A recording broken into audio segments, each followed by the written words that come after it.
Bonjour, je suis le pasteur Damas de la mission internationale Roi des Rois à Nantes. Et j'aimerais partager au travers de cette vidéo le message que nous avons eu de la part du Seigneur en ce dernier dimanche de l'année 2014, dont le thème est « Ton jour arrive ». Ton jour arrive, c'est-à-dire le jour de ton témoignage, le jour de la réalisation de ton exaucement. La vie a montré que quand on commence une chose, il y a toujours un temps, le moment où on a commencé. Il y a le moment où cette chose arrive à maturité. Il y a dans la vie chrétienne le moment où on demande une chose, le moment où elle se réalise. Et pendant ce temps, plusieurs personnes passent des moments. Et ces moments qu'ils vivent les amènent souvent à douter. Nous avons pris, le Seigneur nous a fait prendre l'exemple de notre Seigneur Jésus-Christ dans le livre de Marc, chapitre 11, à partir du verset 12. Et ensuite au verset 20, verset 10, nous avons lu que Jésus partait dans une certaine ville et il a passé, il a eu faim, il est allé voir s'il y avait un figuier qu'il avait aperçu, loin s'il avait des fruits, des figues, pour manger, pour cueillir quelques figues et à manger. Arrivé là, il n'y avait pas de figues. Donc il était déçu et il a proclamé des paroles sur ce figuier. Quand ils étaient de retour de ce déplacement, il s'est avéré que le figuier avait séché. Jésus n'avait même pas eu à jeter un coup d'œil dessus. C'est ceux qui le suivaient qui lui ont dit, Seigneur, voici le figuier que tu avais maudit hier a séché. Alors, en cette fin d'année, c'est de dire aux frères et aux sœurs que des choses que nous avons demandées à Dieu, des choses que Dieu nous a promises, jusqu'à présent certainement ne sont pas encore arrivées. Mais il y a un langage que Dieu parle. Le langage que Dieu parle et que Dieu comprend, c'est le langage de la foi. Et nous voulions comprendre un tout petit peu comment cela se passe entre le jour où on demande et le jour où on voit la réalisation. Il y a un jour de la demande, il y a un jour du témoignage.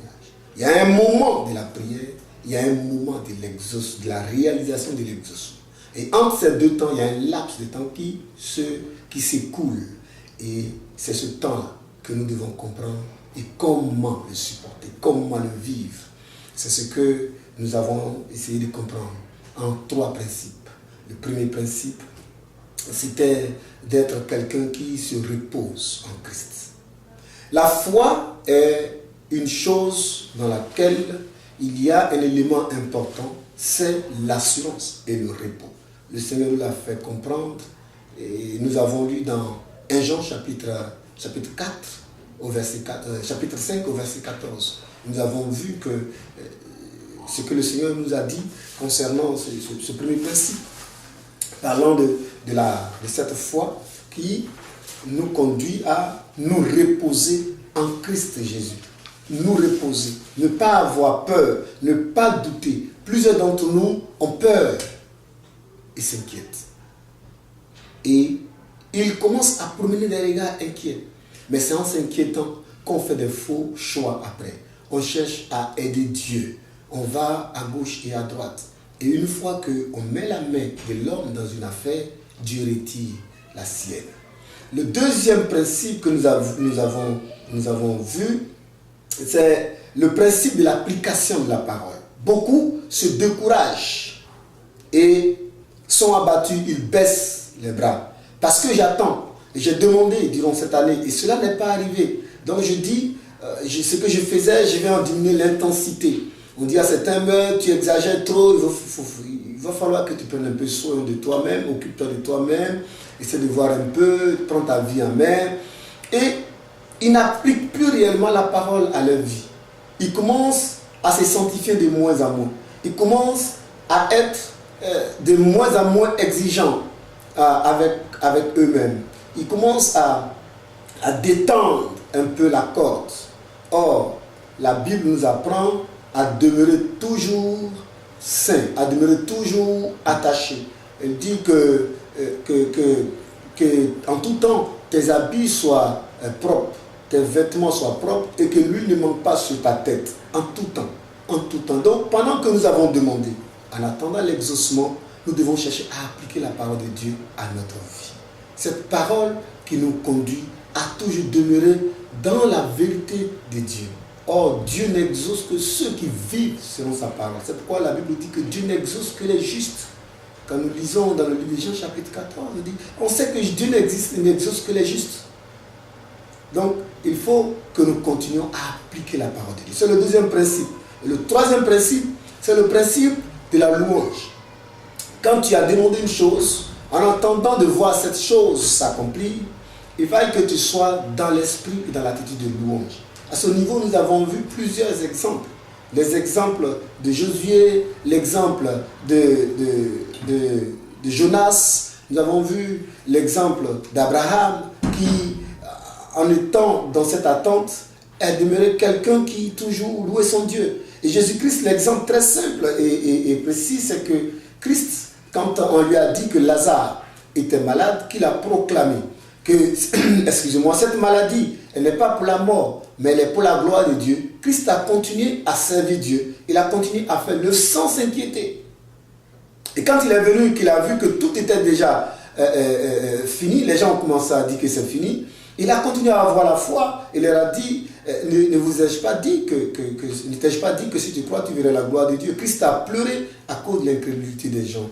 Mais ce n'était pas pour lui-même. Et la louange qu'il a faite, non seulement il est demeuré calme, appliqué à la parole de Dieu, mais au temps de l'exaucement, il est resté dans la louange. Qu'est-ce qu'il a fait? Il a élevé les mains vers Dieu. Et il a dit, Père, je te rends grâce. Alors au moment où il disait cela, Lazare était encore au tombeau. Il rendait grâce à Dieu, pourquoi? Parce que pour lui, il avait déjà demandé. Et il sait que Dieu l'avait déjà fait. Donc il continue de rester dans la louange.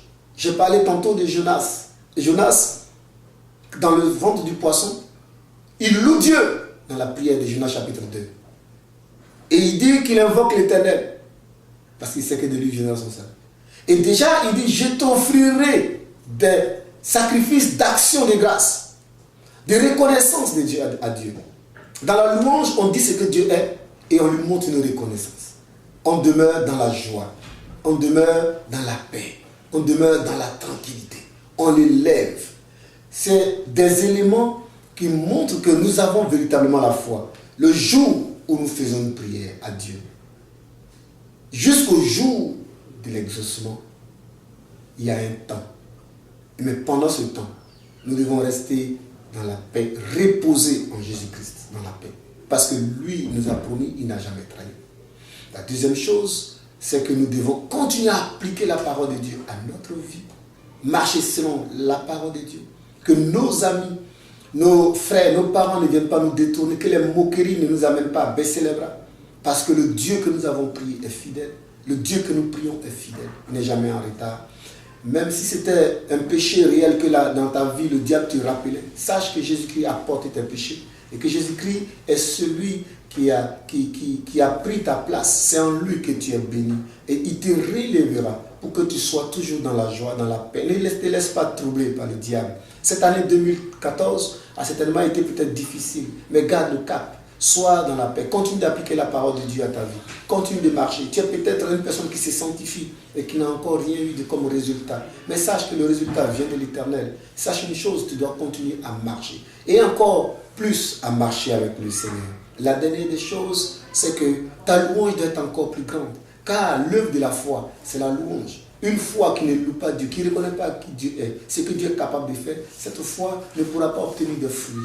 C'est la louange qui sera le dernier point que l'ennemi va voir et qui va comprendre que cette personne a une foi véritablement en Dieu. C'est la louange qui déclenche la main de Dieu. La Bible dit que notre Dieu siège dans la louange. Donc il faut continuer à louer Dieu. J'ai dit à quelqu'un que le projet que tu as commencé s'achèvera par l'exaucement de Dieu. Il s'achèvera certainement. Le plan que tu as dans le cœur, c'est que Dieu t'a annoncé comme prophétie. Ça accomplira. Reste dans la louange. Continue de louer Dieu. Ne t'inquiète pas. Il a dit dans le livre de Jérémie, au chapitre 31, verset 16 jusqu'au verset 18, il dit, retiens tes sanglots, sèche tes larmes, car tes enfants, ta descendance reviendra de chez les ennemis. tes descendants, ton projet qui avait été avalé, il reviendra. Mais pendant ce temps, reste en paix. Garde le calme. Sois rassuré, car l'Éternel est ton Dieu. Il est fidèle. Et le deuxième principe, applique la parole. Continue de marcher selon le Seigneur.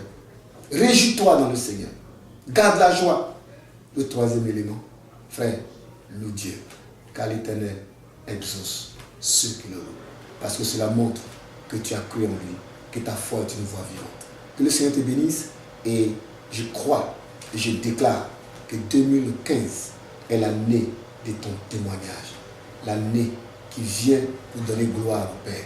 Et je te dis que ton jour arrive.